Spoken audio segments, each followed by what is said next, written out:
Հարգելի գործընկերներ, ողջունում եմ, շարունակում ենք մեր հարցազրույցների շարքը Բարգավաճ Հայաստան կուսակցության նախընտրական ցուցակի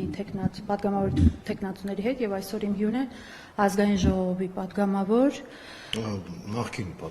նախկին պատգամավոր, կներեք, պատգամավորի թեկնածու Անդրանիկ Թևանյանը։ Պարոն Թևանյան, նախ ուզում եմ շնորհավորել մեզ այսօրվա կապակցությամբ, մեզ մոտ տոն է, այդ թվում նաև եռատոնն եմ շնորհավորում, թեև պաշտոնական մակարդակում այդ տոնը մոռացության մատնեցին, ինչպես Արցախն ու փորձում են ջնջել մեր հիշողությունը։ Ես ուզում եմ հենց սկսենք մենք դրանից, ուր է տանում այդ իշխանությունների մոլուցքը ջնջել հիշողությունը, արդյոք դա հենց չի խարխլում պետականության, մեր ինքնության հիմքերը։ Նախ դուք նշեցիք եռատոնի մասին, պետք է ցավով արձանագրել, որ եռատոնը գողացվել է մեր ժողովրդից, տեղի ունեցել կողոպուտ պետական մակարդակով, այն առումով, որ Արցախը հանձնվել է, մենք Շուշիի ազատագրման օրն ենք նշում որպես եռատոններից մեկը, մենք նշում ենք նաև ֆաշիզմի դեմ տարված հաղթանակը, բայց այսօր նեոֆաշիզմի ներկայացուցիչները, մասնավորապես Զելենսկին, գալիս է Երևան եւ Երևանից անում է հայտարարություններ, որոնք ընդհանրապես մեր շահերի հետ կապ չունեն, մեր երկրի դեմ են ուղղված են հայ-ռուսական հարաբերությունների դեմ, ուղղված են Հայաստանի դեմ, եւ այս առումով իշխանությունները պատահական չէ, որ ճողոպրել են Երևանից, գնացել են իբր քարոզարշավի նախընտրական, բայց իրենք կարող էին այդ նախընտրական քարոզարշավի պլանը այնպես կազմել, որ պաշտոնապես այց լիներ եւ Եռաբլուր եւ հաղթանակի զբոսայգի, որտեղ մեր պապերի անմար կրակի մոտ, հիշատակի նվիրված անմար կրակի մոտ կարող էին իրենց հարգանքի տուրքը մատուցել, բայց չարեցին, նաեւ Եռաբլուր այց չեղավ, իրենք արժե զրկում են մեր բոլոր ձեռքբերումները եւ սրանք պետական մակարդակով կողոպտիչներ են, քաղաքական կողոպտիչներ եւ այս առումով օրվա խորհուրդը այն է, որ մենք պետք է գնահատենք մեր անցյալը, մեր պատմությունը, մեր արժեքները, պաշտպանենք մեր ազգային արժանապատվությունը եւ կարողանանք իրական եւ երաշխավորված խաղաղություն ապահովել մեր երկրի համար, այդ դա կլինի հիմնական այն մեր անելիքը, մեր պարտքը նաև ինչ-որ առումով մեր նահատակների առաջ, որ ցույց տանք, որ նրանց զոհողությունը հանուն ոչնչի չի եղել, ինչպես որ ուզում են հիմա հայ ժողովրդին համոզել եւ պարտադրել նաև այդ արժեքները, մենք նաև պարտք ունենք մեր սերունդների առաջ, մեր երեխաների առաջ, նրանց համար խաղաղ ապագա եւ զարգացող ապագա ապահովելու առումով։ Պարոն Թևանյան, դուք ձեր խոսքում sense նախանշեցիք բոլոր այն թեմաները, որին ես ուզում էի անդրադառնալ, դա հիմնականում հայ-ռուսական հարաբերությունների ներկայիս վիճակն է, որովհետև եթե մենք հետ նայենք հատկապես վերջին ամիսներից այս սրընթաց զարգացումներին, մենք կտեսնենք, որ բավականին մտահոգիչ է այն իրավիճակում Հայաստանը, որ հայտնվել է ընտրությունների նախաշեմին եւ ես երեք մի վերլուծություն էի կարդում, որի հետ համաձայն եմ, որ երբևիցե Հայաստանը որևէ ընտրության նախաշեմին չի եղել այս գեոպոլիտիկ առևտրի առարկա, ոնց որ այսօր է։ Նույն իշխանությունները, քանի որ դուք ասում եք, որ խաղաղության, նույն իշխանությունները շատ են մեղադրում Ռուսաստանին նրանում, որ նրանք փորձում են հիբրիդային պատերազմ վարել եւ վարում են մեր երկրի դեմ։ Թեև անունը չի հնչում, այդ բոլորս հասկանում ենք ում մասին է խոսքը։ Միևնույն ժամանակ մենք տեսնում ենք, որ Երևանում անցկացվում է եվրոպական այդ գագաթնաժողովը, որին զուգահեռ որոշում է կայացվում, որ Հայաստանում պետք է տեղակայվի եվրոպական երկրորդ առաքելությունը, որ ինչ որ կիբերհանցագործության հետ պետք է գործ ունենա, արհեստական բանականություն, այսինքն բոլոր այն ուղղությունները, որոնք ուղղակիորեն կապ ունեն երկրի անվտանգային համակարգի հետ։ Հայաստանն էլ միաժամանակ հանդիսանում է Ռուսաստանի դաշնակից երկիրը դեռևս հանդիսանում է եւ ԵԱՏՄ անդամ։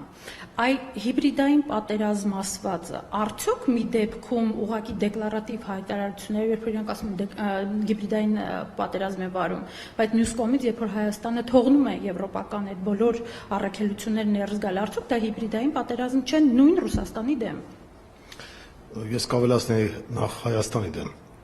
Հիբրիդային պատերազմ Հայաստանի դեմ կա, բայց այդ պատերազմը մղում են Նիկոլ Փաշինյանը եւ իր հովանավորները։ Թուրքիան, Ադրբեջանը, գլոբալիստական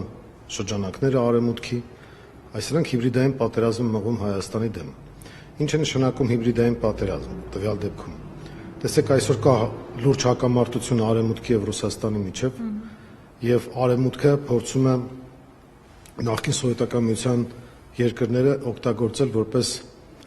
մանրադրամ Ռուսաստանի դեմ։ Ուկրաինան, Վրաստան, Ադրբեջան, նաև Հայաստան, Մոլդովա, սրանք այն երկրներն են, որտեղ աշխատում են, որպեսզի ստանան հակառուսական հակազդեցության տիրույթներ եւ մանրադրամ, եւ այդ պետություններն ու այդ պետության ժողովուրդներին դնում են զոհասեղանին։ 2008 թվականին դա արեցին Վրաստանում, տեսանք թե ինչ եղավ, հետագայում մենք տեսնում ենք, թե Ուկրաինան ինչի է վերածվել, 22 թվականից արդեն պատերազմական գործողություններ են եւ ավելի միլիոնից ավել միլիոնավոր մարդիկ զոհվել են, անհատ կորել են, Ուկրաինայի մեծ մասը ավերակների է վերածված, իսկական ողբերգություն է դա։ Մոլդովայում ընտրությունները կեղծում են եւ ելի օգտագործում են որպես մանրադրամ Ռուսաստանի դեմ։ Ադրբեջանին են փորձում օգտագործել, թեև Ադրբեջանը այսպես հավասարակշռվածն է խաղում եւ ի տխրություն մեզ իր շահերից ելնելով է խաղում։ Նիկոլ Փաշինյանը համաձայնել է դառնալ մանրադրամ հանուն սեփական աթոռի եւ սեփական կաշվի փրկության եւ Նիկոլ Փաշինյանը համաձայնել է դառնալ հայկական Սաակաշվիլի կամ Զելենսկի։ Այսա հենց հիբրիդային պատերազմն է, որտեղ մեր ժողովրդին մղում են դեպի կառափնարան, տանում են դեպի զոհասեղան, մատաղացու գառ են ուզում որպես օգտագործել Հայաստանը եւ օգտագործում են Ռուսաստանի դեմ։ Մինչդեռ եթե մենք հայ-ռուսական հարաբերությունները փչացնում ենք, հարց է առաջանում, մեր անվտանգային համակարգի բաղկացուցիչ մասերը ինչի են վերածվում։ Օրինակ ռուսական ռազմաբազան են ուզում հանել Գյումրիից։ Ինչ է դա նշանակում։ Դա նշանակում է, որ մենք խոցելի ենք դառնում հենց Թուրքիայի համար։ Թուրքիան, այսպես ասած, հայ ժողովրդի գեղեցիկ աչքերի համար չի, որ ներխուժում չի իրականացնում։ Թուրքերը, երբ որ հնարավորությունը տեսել են, մտել են Կիպրոս, մտել են Սիրիա, մտել են Իրաք եւ որևէ խնդիր չունեն մտնելու օրինակ Հայաստան կամ Հունաստան։ Եվ միջազգային հանրությունը ինչպես միշտ որ այդ դեպքերում բոլոր։ Այո, Մակրոնի այցը Հայաստան հիբրիդային պատերազմի, ինքնիշխանության նսեմացման, քաղաքական ներքին գործերին խառնվելու դասական օրինակ է։ Երբ որ ինքը ասում է, որ մենք պաշտպանում ենք Նիկոլ Փաշինյանին, դա նշանակում է միջամտություն մեր ներքին գործերին։ Ընդ որում դա ասում է մեկը, որը Ֆրանսիայում խայտառակ ցածր մակարդակի վարկանիշ ունի եւ համարվում է Ֆրանսիայի Նիկոլը։ Այսինքն ինքը արկածախնդիր է Մակրոնը, ինքը փորձում է այսպես չկայացած նապոլեոնություն անել ու ցույց տալ, որ քանի որ ինքը պարտվել է Ռուսաստանին տարբեր հարթակներում, մասնավորապես Աֆրիկայում եւ այլնում, Ուկրաինայում նրանք պատերազմի հրահրող հիմնական այսպես գործիչներն են,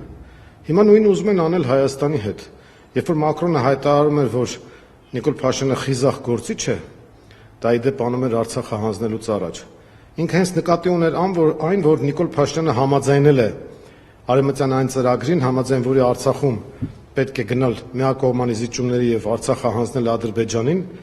որպեսզի այնտեղից հեռացվի ռուսական զորքը։ Այսինքն Պրահայի հայտարարությունը հենց դա։ Այո, Մակրոնը, Միշելը, Բայդենը, Բորելը, Ուրսուլա ֆոն դեր Լայենը, այսինքն բոլորը մեղավոր են Արցախում տեղի ունեցածի համար։ Իհարկե թիվ 1 մեղավորը Նիկոլ Փաշինյանն է, որը համաձայնել է մանրադրամի եւ խամաճիկի դերակատարմանը, բայց նրանք էլ մեղավոր են, որ հանուն իրենց աշխարհակաղակական շահերի գնացին այդպիսի քայլին, բայց մեղադրել այլ երկրներին իրենց շահերը պաշտպանելու համար դա առնվազն միամտություն է։ Մենք մեր շահերը պետք է պաշտպանենք, իսկ մեր շահերը պաշտպանելու համար Հայաստանում անհրաժեշտ է իշխանափոխություն եւ հունիսի 7-ին կա այդ հնարավորությունը գնալու իշխանափոխության, որովհետեւ հակառակ պարագայում Հայաստանին սպասում է Արցախի ճակատագիրը։ Բայց եթե արցախցիները գալու տեղ ունեին, ապա հայ ժողովուրդը, Հայաստանի քաղաքացիները գնալու տեղ չեն ունենալու։ Այս մասին ես կուզենայի, որ շատ հստակ մեր քաղաքացիները հանդիմելով իրենց, ես ասում եմ, որ մեր քաղաքացիները պետք է իմանան, որ հունիսի 7-ին բարձր մասնակցություն ցուցաբերելով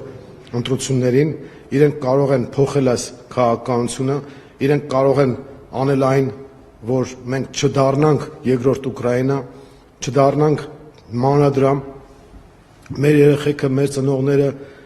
չզոհվեն հանուն ոչնչի տվյալ դեպքում կամ հանուն թուրք-ադրբեջանական շահերի, եւ մենք պետք է թույլ չտանք մեզ, որ օգտագործեն այնպես, ինչպես 100 տարի առաջ են օգտագործել նույն տարբեր շրջանակները Սևրի դաշնագրեր թափահարելով եւ հայ ժողովրդին այսպես կոնֆետ ցուցադրելով քաղաքական, բայց տակը ոչինչ չդնելով։ Մենք չպետք է թույլ տանք, որպեսզի հայ ժողովուրդը 21-րդ դարում ենթարկվի ցեղասպանության արդեն Հայաստանի Հանրապետության արկայության պայմաններում։ Եթե 15 թվականին դա վերագրում էինք, որ պետություն չենք ունեցել, զորք չենք ունեցել, կազմակերպված համակարգեր չեն եղել, դրա համար էլ մերոնք կոտորվել են, ապա հիմա ուղղակի բոլորիս համար ամոթ կլինի եւ մենք այդ ամոթի խարանը պետք է թույլ չտանք, որ դաջվի մեր ճակատներին։ Այո, նույն Ֆրանսիան, Արևմուտքը կարող են արտասվել, Մակրոնը կարող է Շարլ Ազնավուրի հերթական երգը երգել դեմագոգիկ ու ցինիկ ձևով ու սգալ հայ ժողովրդի ողբը իլուր աշխարհի, բայց դա մեզ ոչինչ չի տա։ Մեզ պետք չի, որ Մակրոնները կարմիր խաչի գրասենյակներ բացեն մեր երեխեքի համար արտասահմաններում, իսկ մենք էլ ասենք, տեսեք ինչ մարդասեր է Եվրոպան։ Եվրոպան կարող է մեր լավ գործընկերը դառնալ այն դեպքում, երբ որ մենք մեզանից ինչ-որ բան ներկայացնենք, եւ ես ձեզ վստահեցնում եմ, Հայաստանի ու Արևմուտքի հարաբերությունները անհամեմատ ավելի լավ կլինեն նոր իշխանության պարագայում, ազգային իշխանության պարագայում, որովհետև ազգային իշխանությունը թույլ չի տա իրեն օգտագործել որպես մանրադրամ, իսկ դա նշանակում է, որ նույն Արևմուտքը, որը մեր բնական գործընկերն է, կարող է շատ լավ հարաբերություններ վստահելի եւ հանդուրժելի եւ հարգալից վերաբերմունք ու հարաբերություն ունենալ մեր հետ, քան սրանց պարագայում է։ Դուք չշփոթեք մեր քաղաքացիները, թող չշփոթեն այդ Մակրոնների հետ, պաչիկ-պուչիկներին եւ այլներին, դրանք հուդայի համբույրներ են, դրանք մահվան համբույրներ են, այդպիսի համբույրներ իրանք տալիս էին նաեւ արցախցիներին։ Միշելը հայտարարում էր, որ մենք կապահովենք արցախցիների տեղի էթնիկ հայերի, այսպես ասած, անվտանգությունը, բայց ամեն ինչ արեցին, որ 120,000 հայ դառնա գաղթական, մնա առանց տան, հիմա էլ նույնը ուզում են անեն Հայաստանի հետ, ինչ է թե Ռուսաստանի հետ իրենք հաշիվներ ունեն։ Ռուսաստանը մեր ռազմավարական դաշնակիցն է, մենք ուրիշի կռիվների մեջ չենք մտնելու, մենք պետք է այնպես անենք, որ մեզ հարգեն, վստահեն, եւ ես ձեզ հավաստիացնում եմ, Ռուսաստանի հետ կարելի է նորմալ դաշնակցային հարաբերությունները զարգացնելով հանդերձ փայլուն գործընկերային հարաբերություն ունենալ Արևմուտքի հետ, Չինաստանի հետ, Հնդկաստանի հետ, արաբական երկրների հետ։ Ես կարծում եմ, որ մենք հսկայական պոտենցիալ ունենք զարգացնելու համար հայ-իրանական հարաբերությունները եւ այս առումով մեր ծրագիրը, որով մենք մասնակցում ենք այս ընտրություններին, որը կոչվում է Առաջարկ Հայաստանին, հենց մեր ծրագրում նշված է, որ մենք ապահովում ենք երաշխավորված խաղաղություն, այդ երաշխավորված խաղաղությունը պարզապես խոսքեր չեն, դա նշանակում է միջնորդ երաշխավորների ինստիտուտի ներմուծում, դա նշանակում է հայ-ադրբեջանական հարաբերություններում ռեալ քարտեզներով եւ ռեալ երաշխավորներով սահմանագծում եւ սահմանազատում, դա նշանակում է նաեւ բանակի վերականգնում, դա նշանակում է արտաքին հարաբերությունների պրոֆեսիոնալ հիմքերի վրա դնել։ Այս ամենը չկա եւ մեր ժողովրդին խաբում են հիմա խաղաղության կեղծ թեզերով, իսկ իրական խաղաղությունն ու արժանապատիվ երաշխավորված խաղաղությունը կարող ենք բերել մենք եւ ես այդ առումով կարծում եմ, որ ոչ միայն մեր ուժին, այլ նաև բոլոր ընդդիմադիր ուժերի առումով, եթե մենք հավաքական ընդդիմությանը ապահովենք համապատասխան քանակի ձայներ, ապա իշխանությունը կփոխվի եւ մենք հնարավորություն կունենանք առնվազն նախ ցեղասպանության չենթարկվելու, խուսափելու պատերազմից եւ հետագայում նաև ապահովելու երաշխավորված խաղաղություն եւ զարգացում։ Այդ պարադոքսը դրանում չի, որ կարծես թե մենք բոլորս հասկանում ենք այն ինչ որ դուք նոր թվարկեցիք եւ բայց 20 թվականից հետո այդ որ մենք ասում ենք այ ժողովրդի պարտությունների ֆոնին ապաթիայի մեջ է, հուսահատությունների մեջ է, 6 տարի անցել է, ես հասկանում եմ որ դա շատ վատ փուլ էր եւ հետևանքները մենք առ այսօր մեզ վրա զգում ենք, բայց կարծես այդ ապաթիան չի անցել, քաղաքացիներին գոնե ես որպես լրագրող երբ որ շփվում եմ փաստարկներով ներկայացնում եմ որ սենց է, եթե մենք գնանք շարունակությունը ավելի վատ է լինելու, նույն այդ Եմեն ու Ռուսաստան այդ կոնֆրոնտացիան, որի արանքում մենք ենք ու մենք տուժելու ենք, եթե մենք Ռուսաստանից կտրվենք, որովհետև եթե մնացած ամեն ինչը դնենք մի կողմ, զուտ, ասենք, վերջի 11 տարին, որ մենք ԵԱՏՄ-ում ենք, եթե մենք նայենք տնտեսական մեր աճը, թվերը, արդեն դա ամեն ինչի մասին է խոսում։ Իսկ ԵՄ-ի հետ մենք նույնիսկ այս գագաթնաժողովից հետո հստակ առարկայական որևէ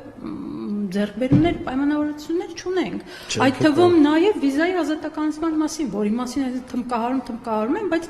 մի քանի տարի հետո եթե դա լինի, եթե լինի, որևէ մեկը երաշխիք չի տալի։ Այս ամեն ինչը քաղաքացիներին բացատրում ես, ասում են, այո, բայց միևնույն է շարունակում են ինչ որ մնալ սենց ինչ որ անհասկանալի վիճակ։ Ոնց եք դուք որպես քաղաքական ուժի ներկայացուցիչ քաղաքացիների այս մեկ ամսվա ընթացքում, քարոզարշավի ընթացքում զրուցելու, խոսելու, ինչ փաստարկներ եք ներկայացնել, որպեսզի հունիսի 7-ին այդ ճիշտ ընտրությունը ի վերջո կատարվի։ Մենք քաղաքացիների հետ շփվում ենք ոչ թե այս մեկ ամսվա շրջանակներում, այլ մեր ուժի տվյալ դեպքում Այր Հայաստան կուսակցության կամ շարժման դրանից առաջ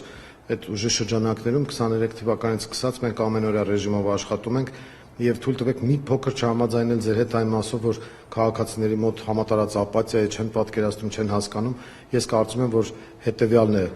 խնդիրը, որ ուրեմն մեր ուսումնասիրություններով քաղաքացիները շատ լավ պատկերացնում են, թե ինչ է լինելու, եւ մեր ուսումնասիրությունները ցույց են տալիս, որ մարդիկ արդեն չեն հավատում Նիկոլ Փաշինյանի ստերին, եւ քաղաքացիները պահանջում են նաեւ կոնսոլիդացիա ուժերի, եւ դա է պատճառը, որ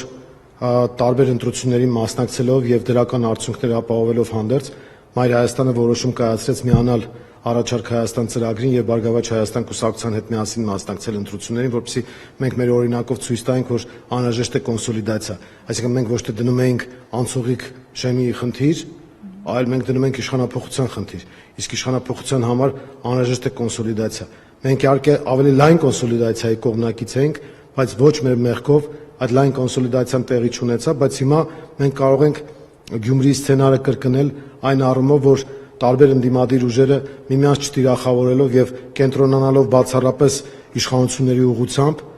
կարողանան հետագայում մեկտեղել իրենց ուժերը եւ քաղաքացիական պայմանագրին զրկել իշխանությունից, ձևավորելով նոր իշխանություն, որը արդեն իսկ շանս է տալիս, որ մենք խուսափենք կատաստրոֆիկ զարգացումներից։ Այս առումով մեր քաղաքացիները բավական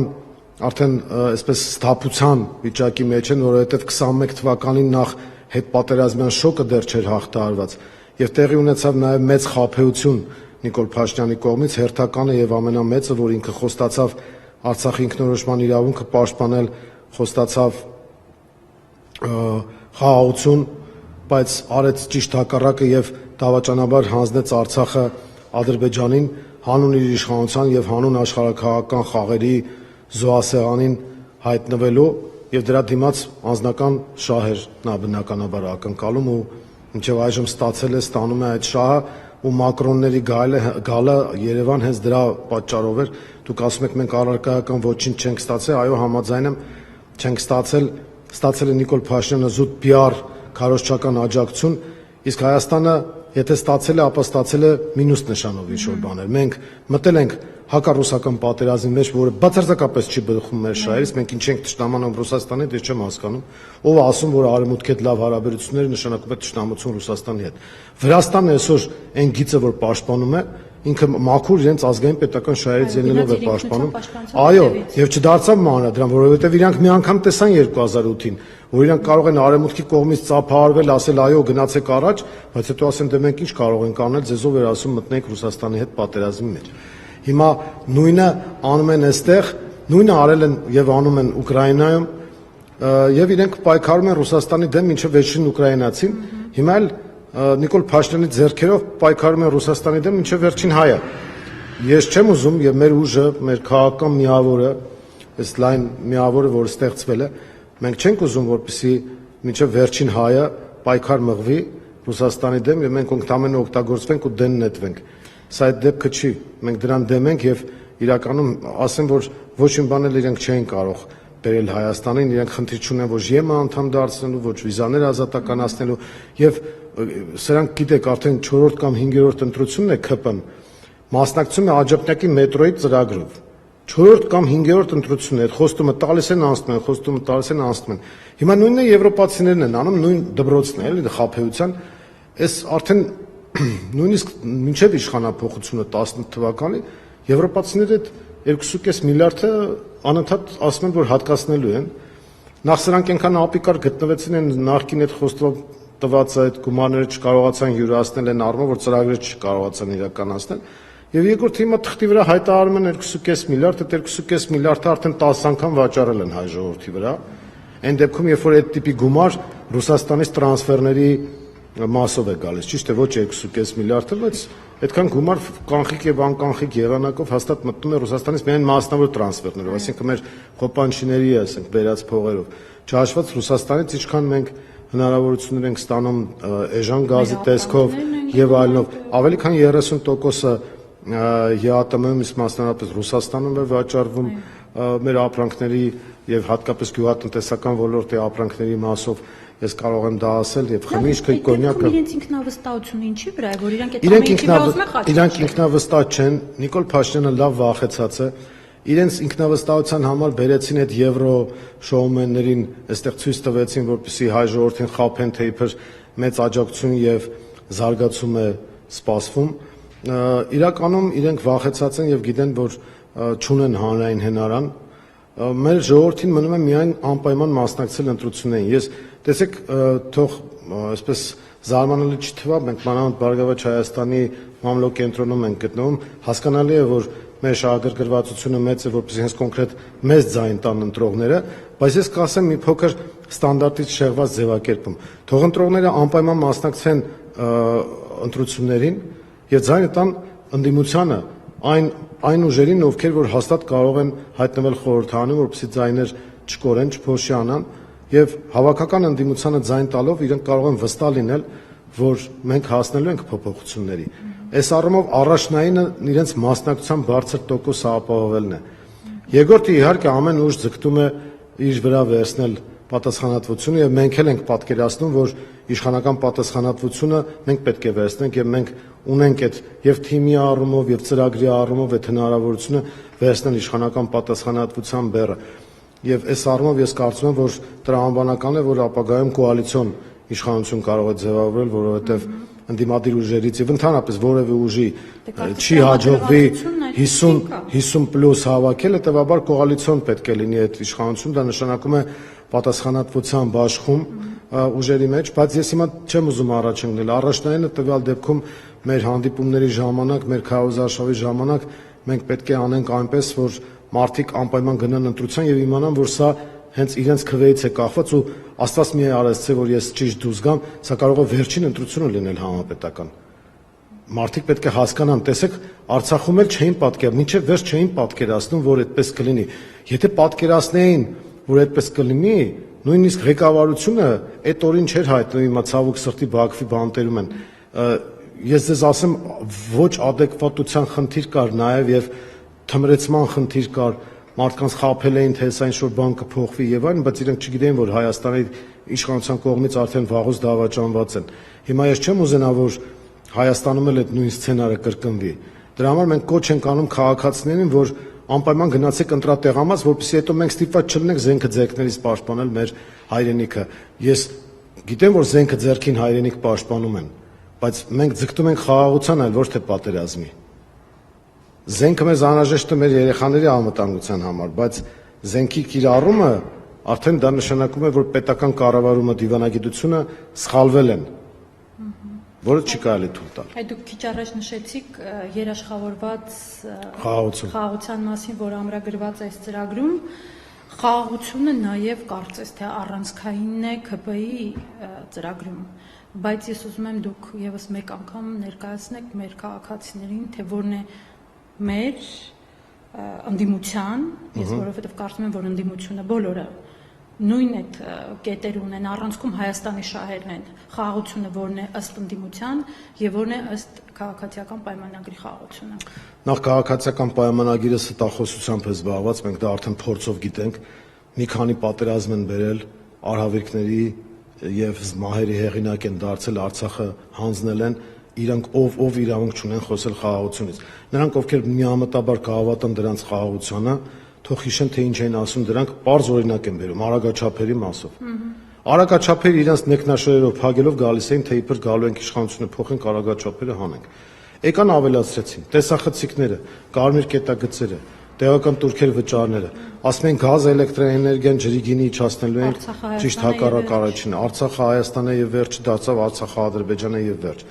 Ստախոսություն համատարած, նույնիսկ կհիշեք այդ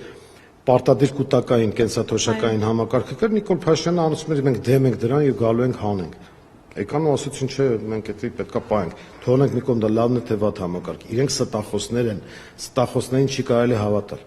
Երաշխավորված խաղաղության մասին թեզը առաջինը մենք ենք շրջանառության մեջ դրել եւ ես սրա դրական եմ գնահատում այն, որ ընդդիմադիր դաշտի խոսույթում հայտնվել է արդեն այդ ձևակերպումը բոլորի մոտ կամ գրեթե բոլորի մոտ, այսինքն մենք այդտեղ ոչ թե հեղինակային իրավունքի խնդիրն ենք դնում, այլ ասում ենք շատ լավ է, որ այդ գաղափարը տարածվել է։ Մեր պարագայում երաշխավորված խաղաղությունը ինչ է նշանակում։ Նախ խաղաղության թիմ 1 երաշխավոր պետք է լինի քո բանակը։ Այսինքն առաջնային կետերից մեկը մենք նշել ենք, որ պետք է լինի բանակի վերականգնում։ Երկրորդը դաշնակիցների, բնական դաշնակիցների հետ հարաբերությունների վերականգնում։ Ռուսաստան-Իրան, Վրաստանի հետ կոոպերացիայի խորացում, կոմունիկացիոն իրական խաչմերուկի ձևավորում, այսինքն իրական ապաշրջափակման ապահովում, հայ-ադրբեջանական հարաբերություններում անպայման միջնորդ երաշխավորի կամ երաշխավորների ինստիտուտի ներմուծում։ Սրանք ասում են մենք ուղիղ ենք բանակցում, իբր դա լավ բան է, բայց դա բանակցություն չի, դա ատրճանակը քո ճակատին դրած բանակցություն է, երբ որ քեզ ասում են, որ գնա կատարիր այս, իսկ դու կատարում ես։ Ու մի հատ էլ ասում են խաղաղություն է տիրում, դուք ամեն ինչ հանձնել եք, դրա համար խաղաղ եւ հանձնում եք։ Դրա համար պայմանական Սևանի վրա նստած են, ջերմուկի վրա նստած են։ Դա իրանք չեն ուզում նշեն։ Իրանք ասում են, տեսեք, գլխավոր երաշխիքներից մեկը միջնորդ երաշխավորների մենք կողմ ենք, որ ողջամիտ արագ ժամկետում տեղի ունենա սահմանագծում եւ սահմանազատում։ Ինչ է դա նշանակում։ Դա նշանակում է, որ մենք միջազգային որոշակի երաշխիքային լեգիտիմություն կստանանք մեր սահմանների հետ կապված, որովհետեւ այնպես է ստացվել, որ հիմա մենք պետք է ճշգրտենք մեր հարաբերությունները Ադրբեջանի հետ։ Դա առանց ռեալ քարտեզի, առանց միջնորդի, որովհետեւ դեպքում ամենաբնական է այդ տարբերակում Ռուսաստանը, որովհետեւ ռուսական գլխավոր շտաբի քարտեզներով է հնարավոր դա իրականացնել, եւ բացի այդ նոյեմբերի 9-ի համաձայնագրի կողմերից մեկը հենց Ռուսաստանն է, որը չի չեղարկված։ Դրա շրջանակներում մենք պատրաստ ենք այդ առաքելությանը եւ ես կարծում եմ Ադրբեջանը չի կարող հրաժարվել դրանից, որովհետեւ միջազգային հանրությունն էլ է կողմ դրան։ Որովհետեւ նույն տրիպի ծրագրից, երբ որ սրանք խոսում են, իհարկե այս իրանական դեպքերով պայմանավորված տրիպի թեման, այսպես ասած, օրակարգից կարելի ասել գրեթե դուրս է եկել, կամ ոչ այն տեսքով է մնալու, որ կա, բայց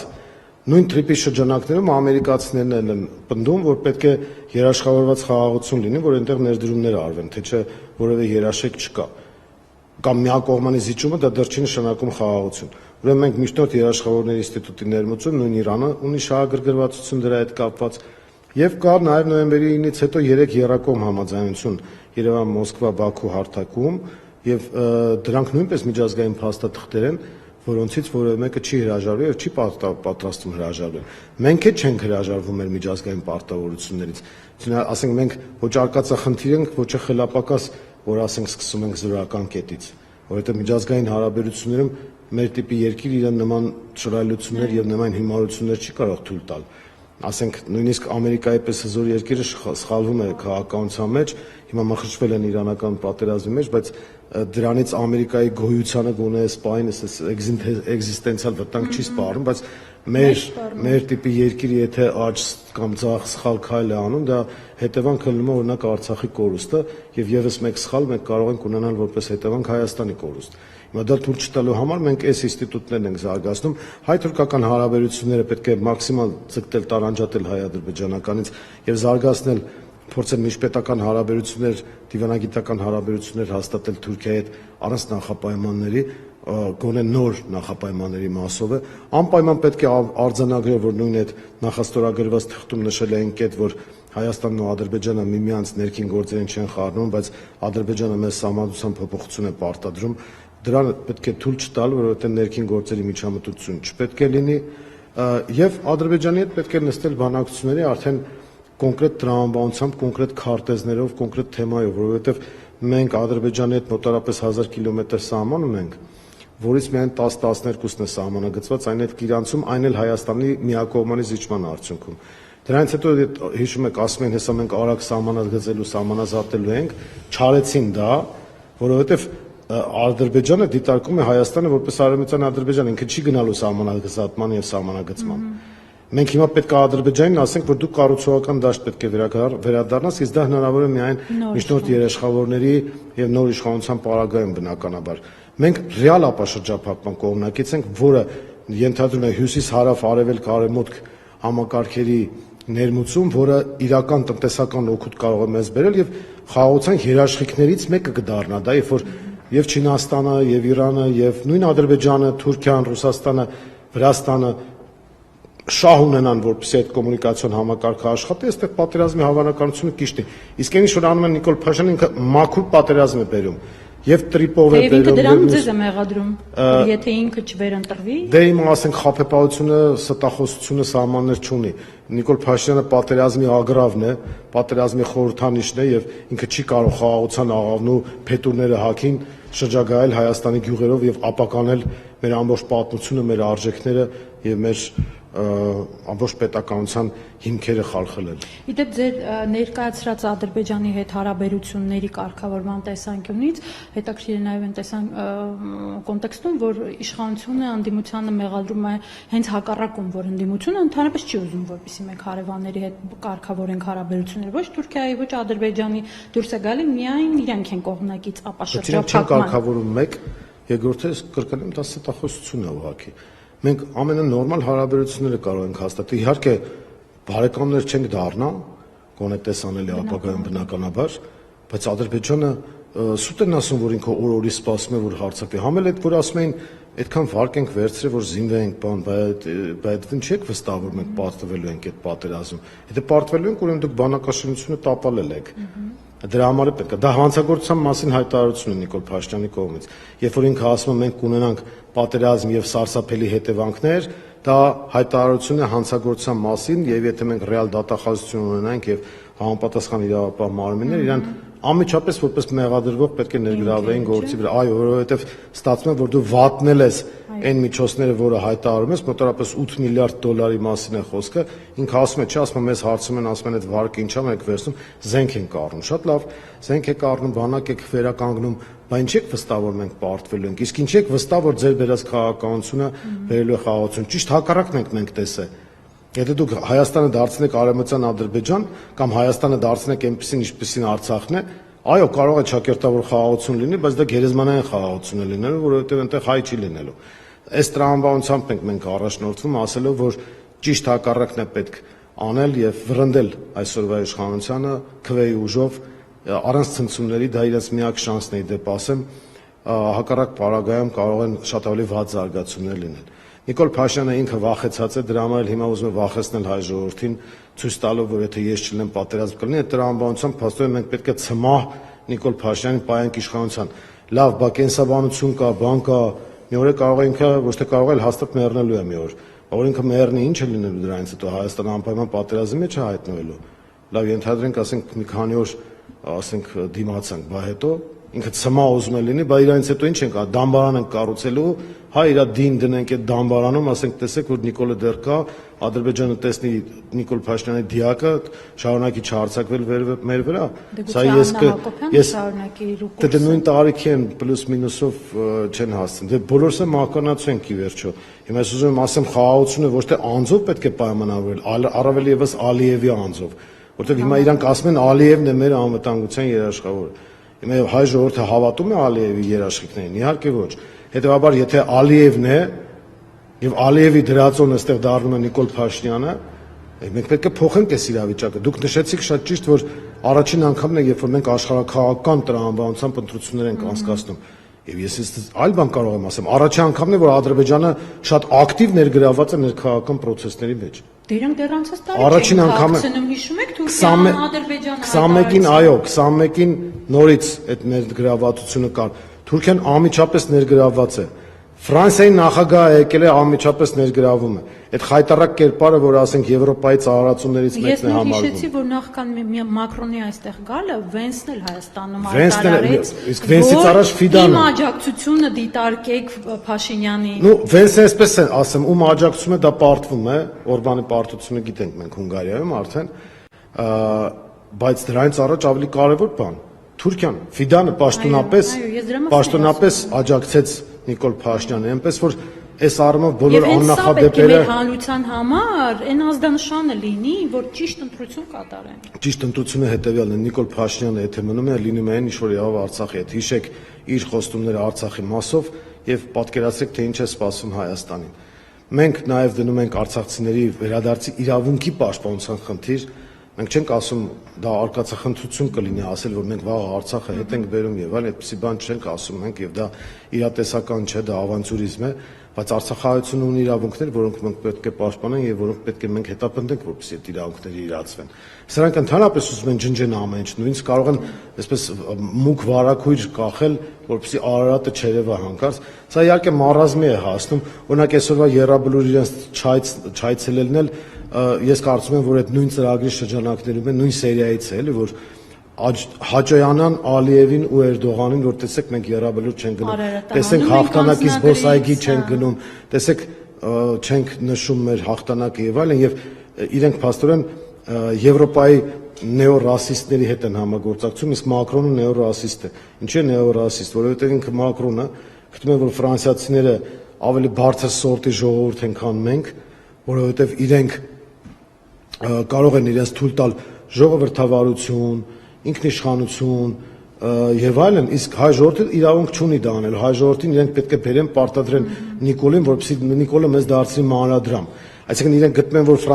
ֆրանսիացիները չպիտի դառնան մանրադրամ, իսկ հայերը պետքա դառնան մանրադրամ եւ դա անում են ժպիտով։ Այդ Գեբելսը ասենք գերեզմանու շուռ է գալիս, էլ այդ լկտի սուտը որ տարածում են Մակրոնի միջոցով, որ իբր սիրում ենք ձեզ, Մակրոնն էլ չի ասում սիրում եմ հայ ժողովրդին, խոնարհվում եմ հայ ժողովրդի առաջ եւ հպարտանում եմ հայ ժողովրդով։ Նիկոլը նույն բառերը ասեց, հազարավորներին տարավ մտցրեց գերեզման, Արցախն էլ հանձնեց։ Հիմա նույնը Մակրոնն է անում։ Ուղղակի նոր տեխնոլոգիաները, այդ հիբրիդային պատերազմի առանձնահատկություններն են, որ քո դահիճը հանդես է գալիս որպես քո բարեկամ։